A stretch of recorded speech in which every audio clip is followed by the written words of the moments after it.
কিয়ামত কতটাই ভয়ঙ্কর জিনিস সেটা আপনারা বুঝতে পারবেন। ভিডিওটা দেখো। এখনো রাত কেন? ব্যাপারটা কি? এখনো সূর্য ওঠে না কেন?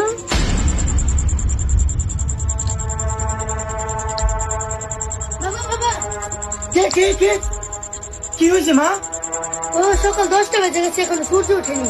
হ্যাঁ কি কর লতা দেহি। সকাল 10টা বাজে এখনো সূর্য ওঠেনি। সত্যি তো, দাঁড়া এখনই কোরআন শরীফটা খুলে বসতে হবে।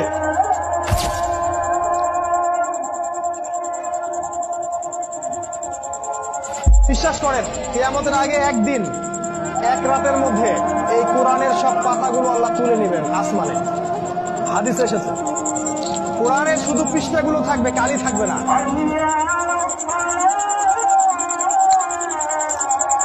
তো বন্ধুরা ভিডিওটাকে লাইক করে শেয়ার